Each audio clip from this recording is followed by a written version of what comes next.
So hi Mainly and everybody. I am going to try to do a video and I'm not very good at it like you are. You're quite comfortable with doing these, and that's great. So number one, I wanted to thank you for your voice out there, Mainly.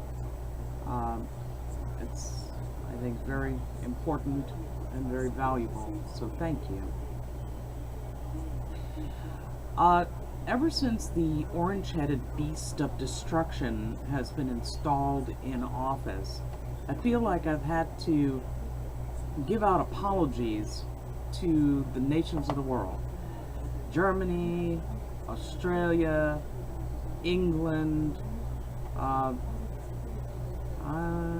probably one or few of the nations of Africa, just the world in general.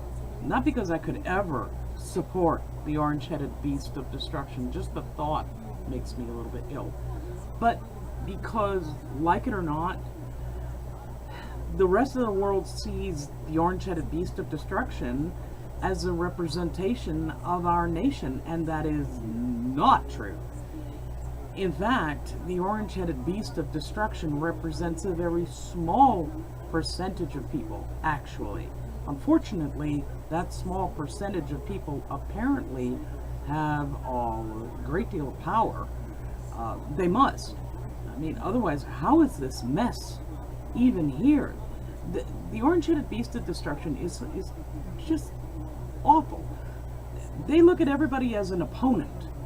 If you're not a sycophant to them, if you're not coddling them, as Mainly says, as you said, Mainly, you know, if you're not coddling them or praising them up one side and down the other, then you're an opponent. This is a president who has no intention of working with anybody. They're there to serve themselves. And I said that on Facebook way before they got elected. It's like, understand, people, the only reason that they're going for this job is for themselves. They're not for the people. They're not for anybody or anything other than themselves. Mainly, I totally agree with you.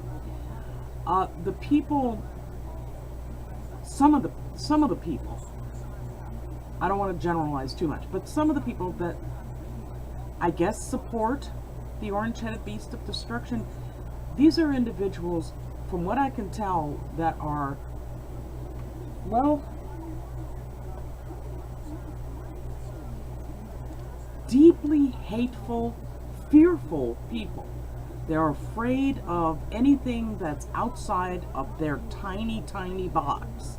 They love their tiny, tiny box because that's their reality. They don't tolerate other religions other than what's in their tiny, tiny box. They don't tolerate other individuals that aren't in their tiny, tiny box. One of the analysts a while back suggested that the orange-headed beasts of destruction, that their strategy was to overwhelm their opponents. I think that's incidental. I think their primary motivation is themselves. But let me, like you, I had to write down some notes. For one thing, I'm also rather focused on, just last night, London had another terrorist attack. Poor London. I mean, in the past month or so, you have been going through hell. It's just, oh, it's overwhelming. It really is. I mean, everything that's going on out there right now is, I'll grant you, you know, there's always stuff going on in the world. Always. I mean, there were, you know, situations on the continent of Africa with the Rwanda refugees and Ethiopian refugees, Eritrean refugees. I mean, there's always stuff going on that's difficult in terms of the human animal as a species in general. There's always stuff. Either it be wars, or something else. But the HIV/AIDS members that quit, I can understand resigning from having to work with the orange-headed beast of destruction because they are just that awful. I certainly can appreciate that. However, it leaves me concerned because now's actually not the time to quit. Now's the time to build more people to counter this horrible, awful orange-headed beast of destruction. I mean, he's a beast. So one thing that the orange-headed beast of destruction has done, and never intended to, of course, is just by their being themselves, they've brought it to awareness that we're on our own. In terms of caring for each other, caring for animals, caring for the earth, we're on our own.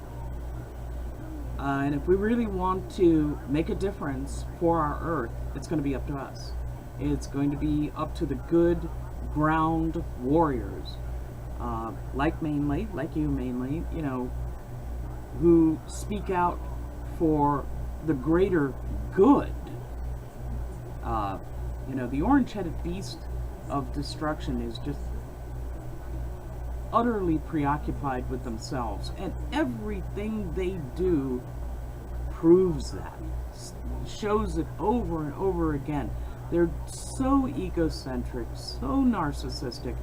I wouldn't be the least surprised they carry a mirror in their breast pocket just to make sure they always look good.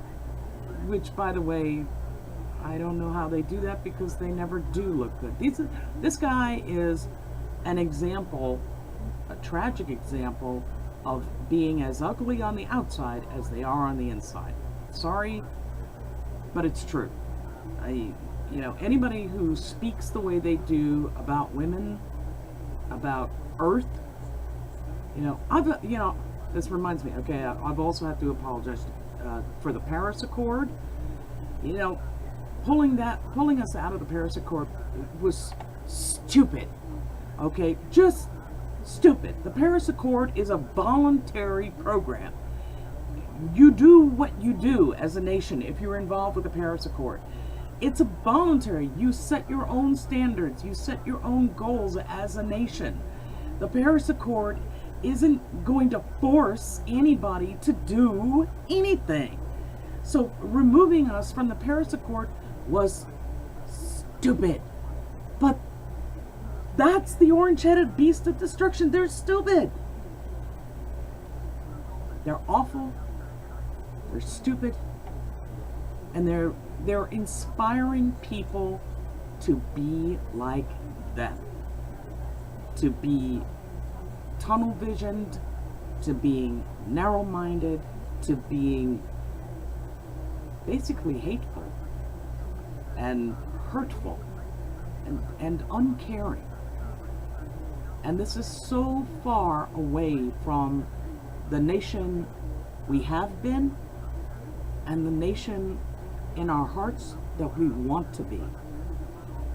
So anyway, like I said, I just wanted to do this video to say thank you Mainly for being a voice out there. I probably could ramble on, but I know I oughtn't. So take care out there, be safe, and yeah, bye for now. Thanks again.